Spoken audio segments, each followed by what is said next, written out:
Biz жеті облыстан, İhsan'dan büyüyen adamlarız. Bizge yardım beriniz. Elden akçaсын, karapayın elden akçaсын çıkarıp versin. 5 yıldan beri İhsan'a akçamızı төлödük. Уже 5 yıl oldu. Biz jokoçoda kaldık. 1 milyon 200 bin tokkomuz ошол боюнча ала албай отур. Ушунча кишини алып соомдур карап кой деген болобу? Отменить приговор суда второй инстанции и вернуть назад на новое рассмотрение. Дагы 5 жыл булар менен соттошуп жүргүбүз келбейт биз. Кассациялык даттанууну биз колдобойбуз. Барбаған жерiniz kalgan жоқ, kirmegen eşiniz kalgan жоқ. Sadır Nurgoçoy, bizge yardım beriniz. Бизге бүгүн ушул жерден чечип бериңиздер.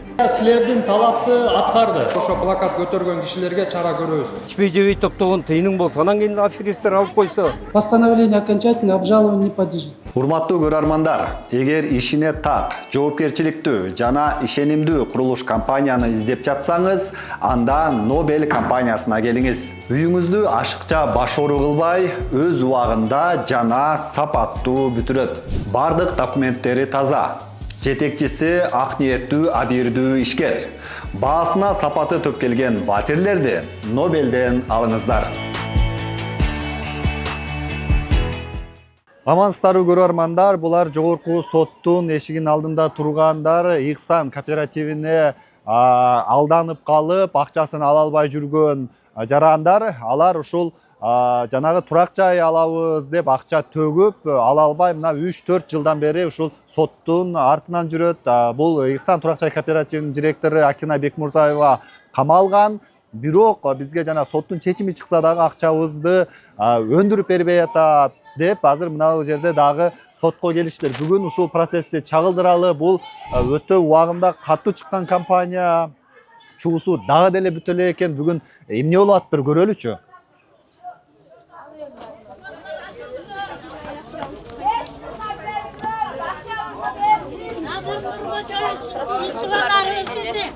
Uşul sottun emesini açıp versin bize. Beyildin, celdürttün, karapayın eltin, aktasın çağırıp versin. Sadır Nurgoçoy'uşka biz çakırtırın tetmeye kaldık. Sizge ünümüz tetmeye atar. Bizge yardım veriniz. Eldin aktasın, karapayın eldin aktasın çıkarıp versin.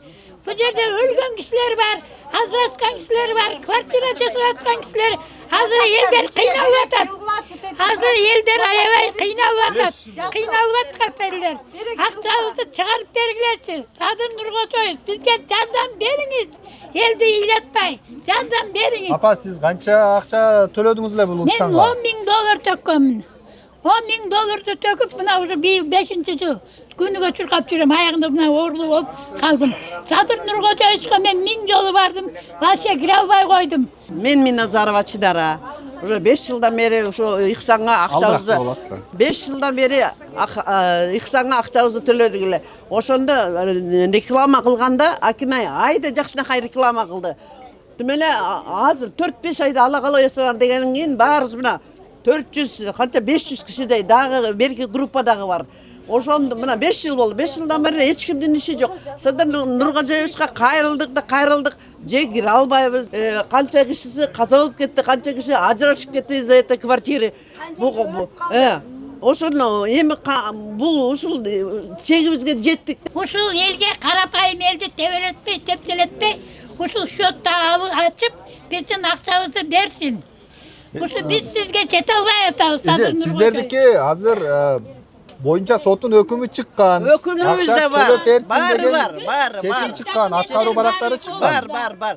Документ баары толук, баарын көтөрүп жүрөбүз. Ошол аткаруу барагы чыккан, өкүм чыккан, ошо өкүм дагы аткарылбай атабы? Аткарылбай атат.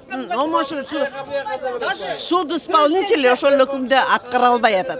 Эмне десең эле, соттор чечелек, тиги сот чечелек, Первомайскisi Верховный чечелек деп бири-бирине шилтемей да Кайра жибер. Уже 5 жыл болду. Биз жокочода калдык. Мына Москвадан келгендер бар, Баткенден келгендер бар. Тура ушул канча жыл, 5 жылдан бери. Кайра келишет. Жардам берсин эми, эл жокко, үй жок калдык. Урматтуу Садыр Нургожоевич, биз эми кыргыз мамлекети болгондон кийин, конституция мыйзамдарыбыз болгондон кийин ушунча кишини алып соомдур карап кой деген болобу? Мына алды 5 жылдан ашты. Артыбыз деген 4 жылдан болды уже. Biz деген ичпей жебей топтолгон тыйындар эле ушул. Биз жеке өзүбүздүн кызыкчылык үчүн жүргөнбүз да. Эми мыйзам бизди сүйрөп атат. Сиз канча акча салдыңыз эле? Биздики 1 миллион 200 миңге жакшын. Мен экинчи группада инвалидмин. Мен көлдөн келип жүрөм. Бизде деген Таластан келгендер бар, Баткенден келгендер бар. Айласы кеткен адамдар келет да. Ичпей жебей топтогон тыйының болсо, анан кийин аферисттер алып койсо. Квартирада жашап жүрөмүн азыр. Орустун үйүнөн квартираны сыймайт этип алып, ошондо жашап жүрөм. Мен бүт акчаны салып бергем. Килтейген үйүмдү сатып, эмеден, канттан. Алып келип ошого салып туруп мына. Эмеде жүрөм азыр квартирада.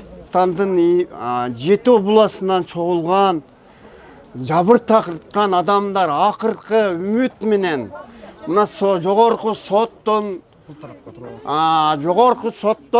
үмүт кылып турабыз. Жана элдик президент дейбизби, кыргыз элинин президенти дейбизби, Садыр Жапаровдон суранабыз ушу элдин үмүтү. Biz 7 облас шаарлардан бар үміттер. Бұл азыр бардығыбыз çoğulgan жоқ. Өкілдері ғана келіп тұрат ушу жерге. Елдин үмітіміз өзіміздің берген ақыларымызды bir сомуна чейин калтырбай эки агасына ар кимдин ээсине кайтырып бериш үчүн Садыр Жапаровдон суранабыз. Садыр Жапаров, улуу урматтуу президент, сиз биздин Кыргызстандын көйгөйүн, жакшылык жаманчылыгын мойнуңузга алгансыз. Ошол тууралуу элдин атынан, Ихсандын атынан тууру жыйынтык чыгарып, тууру элдин мүдөөсүнө жеткизе аткарып беришиңиздерди суранабыз.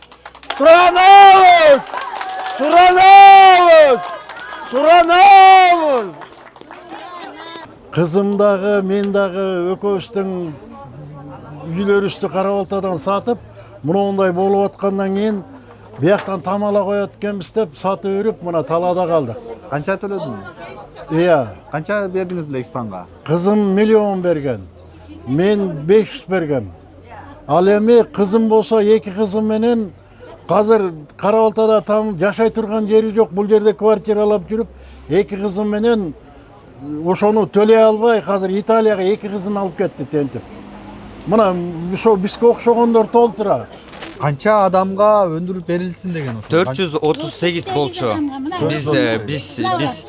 Биз эме первый эмедеги группадагылар 438 киши барыбыз бүт барыбызга тең эме аткаруу барактарын берилген. Но бизде бул жерде аткаруу баракта айтылып турат. Мисалы, бул аткаруу барак действует 3 года депчи. А биздин уже 2 жылыбыз өтүп кетти. Өкүм чыгып, анан аткаруу барагы да чыккан экен. 1-Май райондук сотунун чечими Акматта. Андан кийин ушул Акинай Бекмурзаевадан мисалы үчүн сиздикине, сиздин кызыңызга, Жумаева Бурулкан ага 851 миң сом өндүрүлүп берилсин деген аткаруу барагы чыккан экен. Бул 2024 жылдын 31 июлунда чыгыптыр. Андан бери 2 жыл өтүптүр. Азыр бизге кайрылып аткандардын нааразы болуп атканы ушунда болуп атат. Сот аткаруу барагын чыгарды. 2 жыл аткаруу барагы чыккандан кийин да, өкүм чыккандан кийин дагы 2 жылдан бери биздин акчабызды өндүрүлбөй жатат, акчабызды ала албай жатабыз деп. Сотко катышууга келген жабырлануучулар көп болгонуна байланыштуу жогорку соттун залдарына батпайт деп, жанындагы Тышкы иштер министрлигинин чоң жыйындар залына алып барышты. Соттук коллегия дагы ушул жака келип, ишти карай турган болууда. Акчабызды берсин! Акчабызды берсин! Акчабызды берсин! Акчабызды берсин! Акчабызды берсин! Акчабызды берсин! Акчабызды берсин! Урматтуу Мен Садыр Нуркожоевичке дагы бир сыйра кайрылгым келет. Биз азыр Верховный соттун алдында турабыз. Бүгін сотты бүтірсін, біздің ақшабызды берсін. Қайра ақшабыз сұрана бербейіз, берсін біздің ақшабызды. Не себептен 3 жылдан бері біздің атқару барағыз сұрағы бүтіп атат. Сұрағы бүтіп атат ақшабызды қайрып бергіле. Емне мұнша қарапайым елді қордойсыңар, тебелеп тетсе атпайсыңар бізді. Садыр Нұрғожаевич, приказ беріңіз елдің ақшасын берсін, банкты, счетты ашсын. Ошо МВД аркылуу жазгам арызды. Анан 2021 жылдан бери акчадан жок же үйдөн жок. Ана инфляцияга да кабылдык. Биз 21 жылы кайсыл үйдү алат эле, азыр кайсыл үйдү алабыз? Канча төлөдүңүз? 570 миң. Аткаруу барагы чыккан да сизге? Аткаруу барагы чыккан, колумда кармап турам. 27 жылга чейин экен анын мөөнөтү. Мөөнөт өтүп кетсе биз кандай кылабыз? 7 балаңыз барбы? 7 бала, батыр энем. Батыр эне экенсиз. Батыр эне алдыңызбы жана? Батыр энем быйыл мына алдым, 1 ай болду алганыма. 1 миллион 200 миң төккөнбүз, ошол боюнча ала албай өтөбүз. Биз элди акча сураган жокпуз, биз өзү төккөн акчабызды сурап атабыз. Ошол эле төккөн акчабызды кайрып берсин деп. Биз да бир нерсе кылып алдарыбызга үй кылып, биз дагы ар кай жерде жүрөбүз. 5 жылдан бери же жумуштан жок, же бияктан жок ушу сотто жүрөбүз. Жакка дейт, жактан бияка айдайт, бияктан жакка айдайт. Чечим чыккандан кийин мына уже кийинки жыл бүтүп калса кайра биз сотто болушубуз керек. 7 бала менен каяка биз барабыз азыр?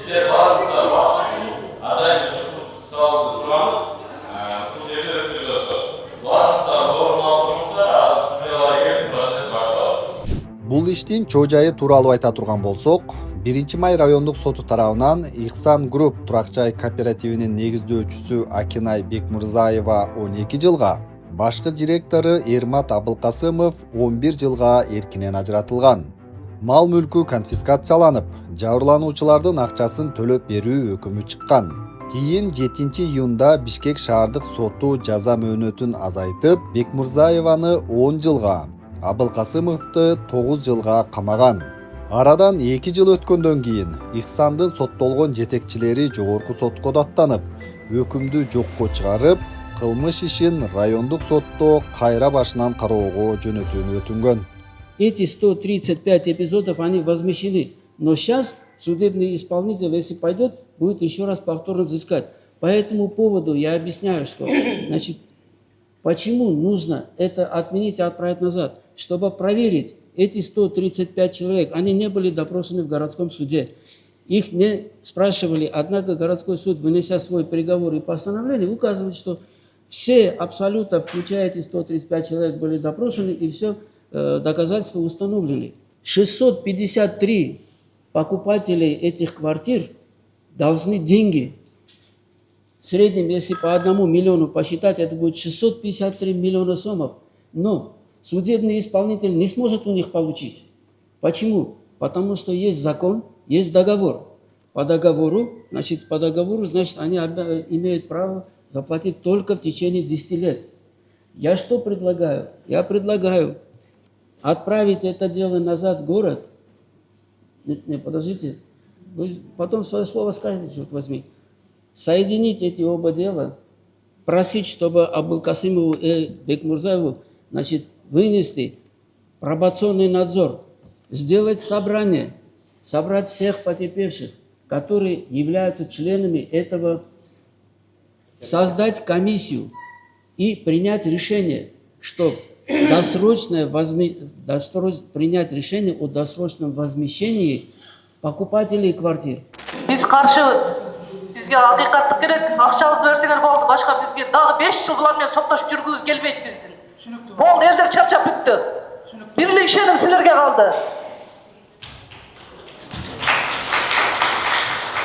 Yine hayatına bulur mu? Yine Karabay Meydan'da hayatına bulur.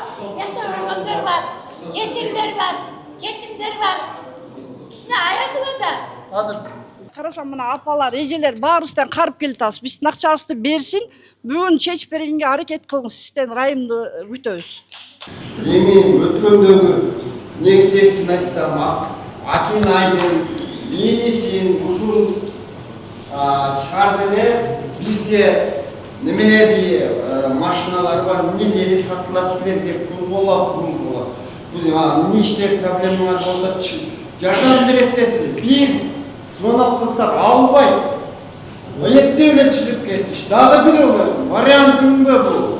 Akinay'ın ordu türmede bizim bir sonumuz kalış albasa türmede olsun.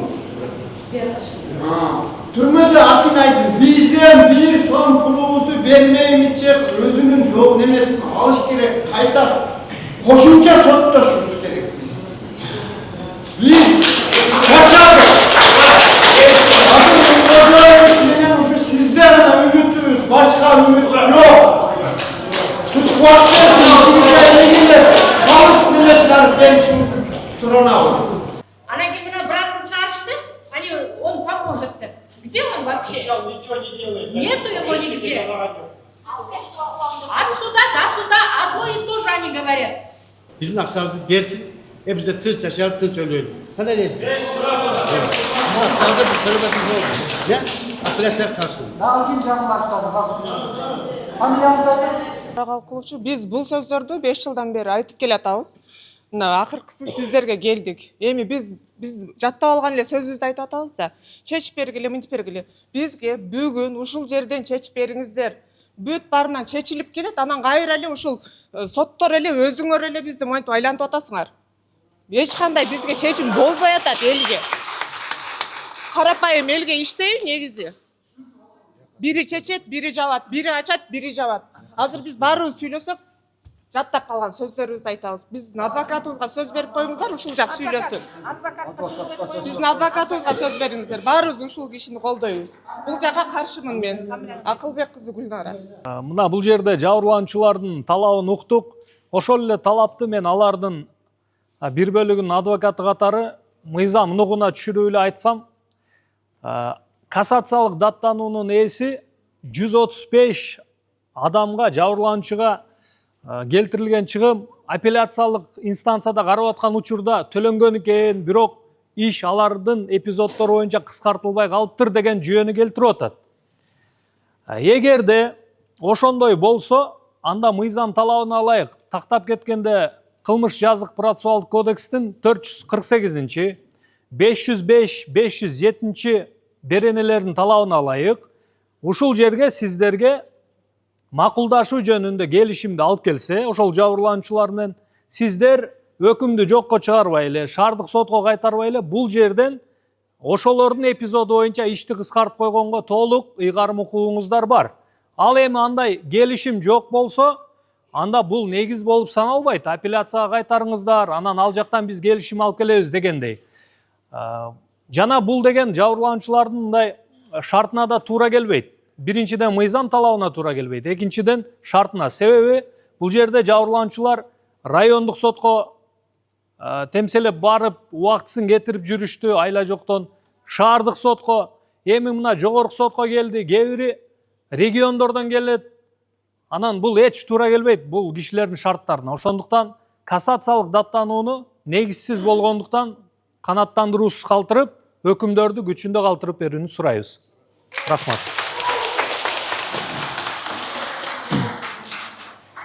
Урматтуу сот катышуучулар, Бекмырзаева, Абылкасымова тарабынан кызыкчылыгында жазылган кассациялык даттануу негизинде соттук өкүмдөрдү жокко чыгарып, кайра биринчи же экинчи станцияга жиберүүнү талап кылып атат. Ошол мен макул эмесмин.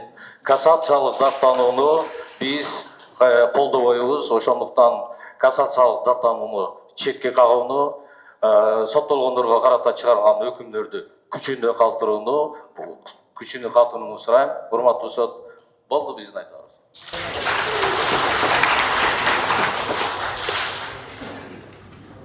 Судебный коллега уделяет совещательный комнату. Прошу встать, ордуңуздардан туруңуздар.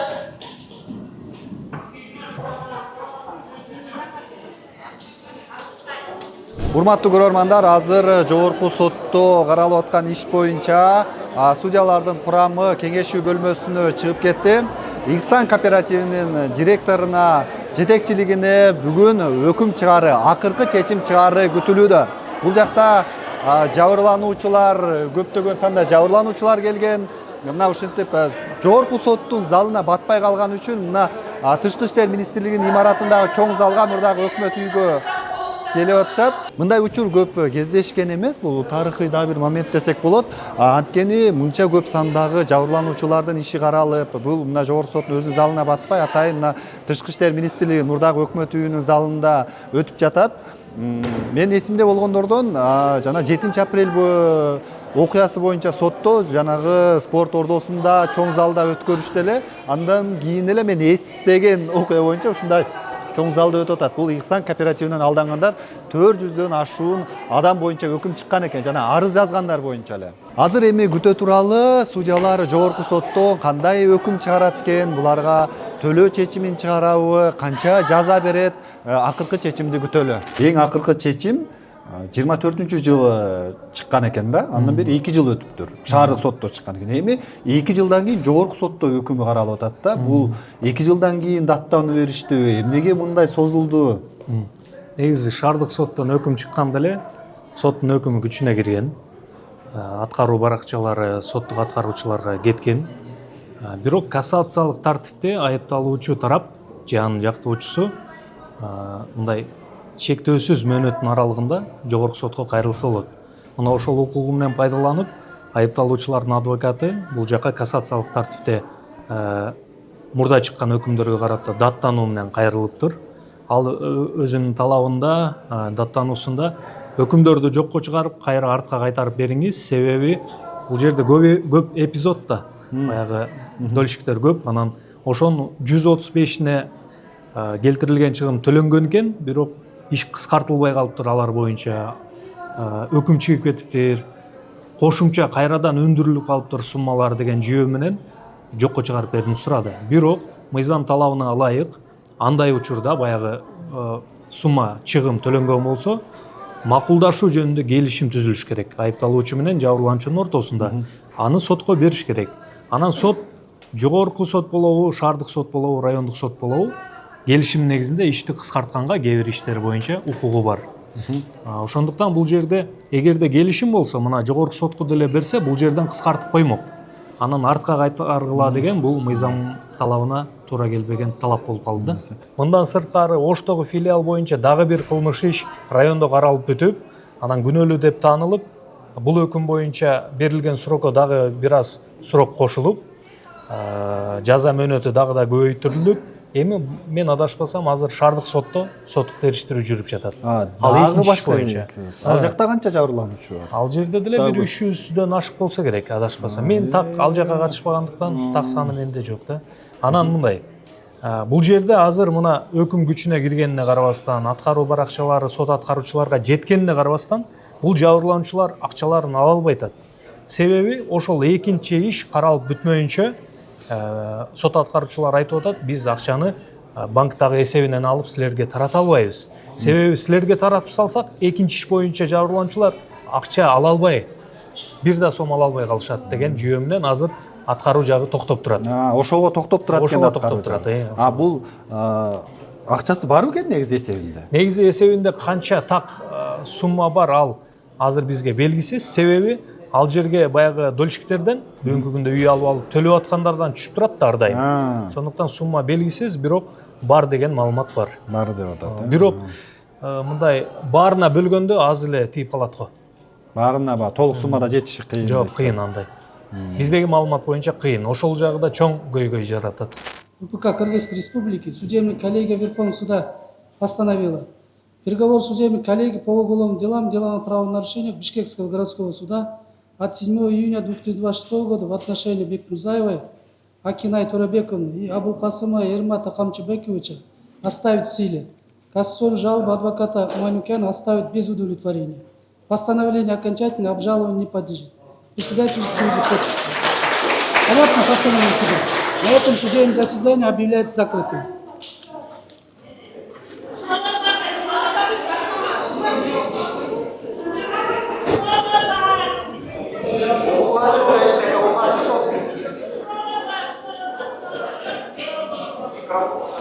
Соттук коллегия силердин талапты аткарды. Өкүмдөр күчүндө калды. Тиги айыпталуучулардын адвокатын даттануусу канааттандыруусуз калды. Эми бул жерде баягы сотторго суроо берилгенге болбогондуктан кетип калышты да. Мен түшүндүрө кетейин. силердин негизи иш боюнча өкүм алда качан күчүнө кирип, аткаруу барактары сот аткаруучуларга барганы силерге маалым. Эмне үчүн аткарылбай жатат? Мен да ошол шаардык сотко катышып жүргөндө соттор айтты го. Экинчи иш бар экен. Бая судья Керимкулов караган дагы бир иш бар экен. Ал каралып бүтмөйүнчө, күчүнө кирмейинче, шаардык сот тарабынан каралып бүтмөйүнчө бербейт акчаны. Анткени арест турат. Анан силерге берип койсо, экинчи иш боюнча адамдар 1 сом албай калат деген жүйө менен ошо токтотуп турушат. Эң башкы маселе ушул. Ошондуктан азыр канча биз мен билгенден канча эшик какпайлы, талап кылбайлы жылуу болбойт. Баягы мындай да, силер алганга кызыктарсыздар, ошондой эле экинчи иш боюнча да бөлшүктөр алганга кызыктар экен. Ошондуктан алар арест койдуруп коюптур. Ал алынмайынча бөлүнбөйт деп атышат. Чоң рахмат. Саламатсыздарбы, урматтуу жарандар, жабырлоочулар. Мен коомдук коопсуздук кызматынын башчысы болом. Атым Ринат Мураталиев. Сиздерге эскертүү кылып кетейин. Биринчи жогорку соттун чечими бар, 25 июньдан чыккан. Площадь Ала Тоо, жогорку кеңеш, Верховный сот ушу тегеректерде митинг кылганга болбойт, тыюу салынат. Митинг кылам десеңиздер, атайын Горький сквери бар, ошол жерден кылсаңыздар болот. Азыр чечим сиздер тарапка чечилди, бирок ошончо дагы плакат алып чыгып, азыр берден баса турган болсоңуздар, ошо плакат көтөргөн кишилерге чара көрөбүз. Мыйзам жолу ошондой болот. Азыр эскертүү кылып атам, эскерткенди эске алып, мыйзамга баш ийип иш алып барабыз. Мейли. Барбаган жериңиз калган жок, кирбеген эшигиңиз калган жок. Депутаттардын канчасына кирдик, канча деген элдерге кирдик. Президентке кирели десек өмүрү киргизбейт. Азыр ушунча эл чогулганарбы? Азыр бүгүн бара турган жерге баралы, закондошуп туруп, кайсы жерге тур десе ошол жерге туралы. Күндөп, түндөп мына. Биз 7 облустан, Ихсандан күйгөн адамдарбыз биз. 7 областан. 750 миң сом, бирөөсү, кызымкы бар. Ушундай, аныкы көкүрүпмү. Ошентип акчадан күйүп атабыз. Эч бир суммасын алган жоксуз ошонун? Бул жерден алсак ушу жерде жүрөбүз. Жок, жарым миң болсо да берген жокпу деп атпайбы? Жок, 1 сом ала элек биз да, албай жүргөн үчүн ушинтип жүрөбүз да. Садыр Нуркожоевич, сизден суранабыз. Сиз элдик президент деп биз ушунчалык сүйүнгөнбүз. Бул Ихсан деген Ихсандыкын башка эле жактагылар уруп койгон окшойсуз. Акча колуңузда, мамлекетте турат. Акчага өзүңүз акырына жетип берип, элге чынчылдыгын жеткизип, 7 областтын арасынан зыян көргөн Ихсандыктар сиздин шайлооңузга тикеме тик туруп, демиңизге дем берип, элге дух берип, мынандай зыян кыла тургандарга башканы аралаштырбай, көйгөй деле айтпайсызбы байке? Ошо көйгөйүм ушул. Рахмат. Биздин Ихсандын жалпы көйгөйү ушул.